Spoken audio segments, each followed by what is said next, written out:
Hello, my math friends. This is Mrs. Schlecht, and in this video, we are talking about rates and unit rates. All right, my friends, so before we get going, there's a few materials that you need in order to be successful for this activity. First, you're going to need your Envision book. Remember, we're in volume 2. Second, you're going to need your math notebook so you can take those beautiful notes. Third, don't forget your pencil. And fourth, last but certainly never, ever, ever least, that positive math attitude. So, my friends, this video goes very well with lesson 5-5 in Envision volume 2, of course. And what we're talking about is rates and unit rates. Did you know those are actually ratios, like special types of ratios? The key concepts for this lesson can be found on page 296. Let's just talk about what the heck a rate is and what a unit rate is. All right, my friends, so these two definitions can be found in your book on page 296, which again is the key concepts page, all right? So rate is a ratio. Again, these are just special types of ratios, but a rate is a ratio that compares quantities with unlike units of measure. So, for example, it's $3.50 for 7 oranges, right? I don't know about you, pretty sure that money and oranges, not the same unit, but we are using a rate to compare those two things, right? I'm telling you the price and then the quantity of oranges that I am purchasing, all right? That's a rate, my friend. Now, a unit rate, similar, slightly different, all right? A unit rate is still a ratio because it's a rate, still a ratio, that compares a quantity to one unit. One unit. That's the big difference. One unit of another quantity, all right? So instead of saying that I had $3.50 for 7 oranges, now using a unit rate, I want to know, well, how much does this one orange cost, all right? So you'll notice, my friends, that with a unit rate, the 1 is always in the denominator, right? We're trying to specify, well, what's 1 unit worth, or how are we comparing whatever this top quantity is to 1 item, right? 1 unit. Now let's look at some examples. Oh, and by the way, I would make sure that stuff's in your math notebook because pretty important definitions. All right, my friends. So the first problem that we're going to be looking at together is number 3 on page 296. All right, so a bathroom shower streams 5 gallons of water in 2 minutes. Now, there's a few different things we're going to need to do with this information, but first, let's just come up with a simple rate. And what we're going to try to compare, the ratio, my friends, of those unlike units that we're going to try to compare is water to time. Now, let's look over here. What am I using to measure the water, and what am I using to measure the time? So if we're making that special ratio that we're calling a rate, and we're comparing those two unlike units, which is water and time, we learned from our little spiel over here that was gallons that we're using to measure the water and minutes, which we're using to measure the time. So the ratio that we are able to get, or the rate we are able to get from this original little blurb, was that it's 5 gallons to 2 minutes. Now, you'll notice that for this problem, number 3, there's actually part A and part B. So let's look at part A. So, my friends, part A is asking us to find the unit rate for gallons per minute and describe it in words. Now, a couple different things. Remember, unit rate is getting us to compare it to 1 rate of something, in this case, time. Now, how do I know that's going to be the time? Because it asks us for gallons per minute. Remember, when we were talking about ratios, and we discussed the fact that the order it tells you to compare the items in, that's super important. So the reason that we're still comparing it gallons to minutes and then gallons per minute here is because that's the order that our problem is asking us to compare them into, all right? So unit rate, gallon per minute. That's what we're trying to figure out. Now, if we look over here, this was our original rate that we got from that original description, right? That we had 5 gallons in 2 minutes. That's our rate. Now, to get to our unit rate, I no longer want 2 minutes. I now want 1 minute. Now, you're probably wondering, well, Mrs. Schlecht, now how do I do that? That's a great question. I'd love to tell you. Let's think. Remember, when we were making those equivalent ratios, we were talking about the idea that whatever you do to this ratio, you gotta do to this ratio, right? So think to yourself, my friends, using division, hint, hint, how do we get from 2 minutes to 1 minute?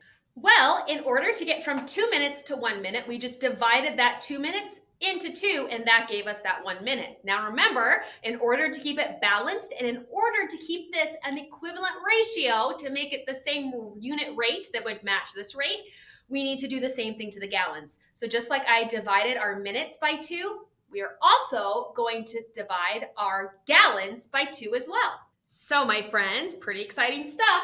Remember, we had our 2 minutes, we divided it by 2, that's how we got 1. And remember, for a unit rate, we're trying to find the amount for one of those units. Let's look over here. So we then had to do the same thing to our amount of water, our gallons of water, right? So we took 5, we divided it by 2, and then we discovered that was 2.5 gallons. So what does this unit rate mean?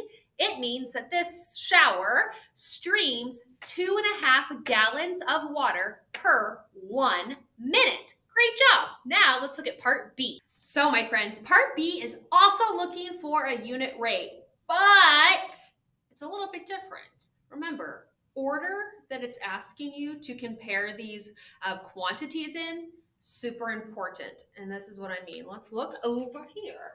So now for part B, find the unit rate for minutes per gallon and describe it in words. Minutes per gallon. So our original rate, we were comparing the gallons per minute, right? And that's how we got our unit rate. We found out that it was 2.5 gallons per minute. But my friend, that was like back in the olden days, right? Now what we're comparing is time to gallons, right? The minutes to gallons. So our ratio is in a different order, and that's actually going to give us a different unit rate. So my friends, this is our new rate. Now we're comparing again the 2 minutes, and that was for 5 gallons, right? So I know it's the same quantities as our original rate, but remember, order, as it describes in part B, is switched, right? So our ratio, our special ratio, aka a rate, is now the opposite, right? So now we're comparing time over the amount of water, or that gallons, right? But the unit rate is now, instead of 5 gallons, I want 1 gallon. How long does it take for 1 gallon of water to come out of that shower head, right? So just like we did up here, think to yourself, using division, hintity, hint, hint, how do we get from 5 to 1? What do you divide 5 by in order to get to 1? And whatever you do down here, remember, you also need to do it to your minutes. So we know that in order to get from 5 gallons to 1 gallon, we divide that amount by 5.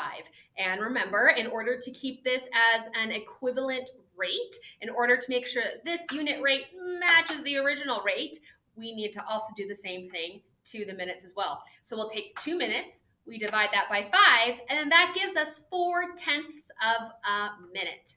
Now, what that means is that in 4/10 of a minute, that shower will spray, or will stream, if you will, 1 gallon of water. So 4/10 of a minute for 1 gallon of water.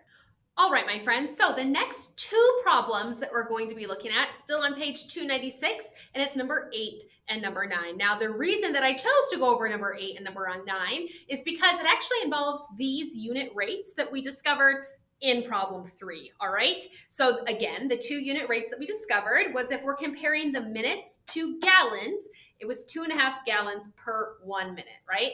And then if we were comparing the minutes to gallons, that was 4/10 of 1 minute for 1 gallon, all right? So let's look at problem 8, which actually deals with this first unit rate. So problem number 8 is asking us to use this original unit rate to find out how much water, how many gallons of water will there be in 6 minutes, right? So if we start from our original unit rate, we had 1 minute. Now, how do I get from 1 minute to 6 minutes? Well, we multiply that by 6. So remember, whatever you do to the bottom of your rate, you also need to do to the top.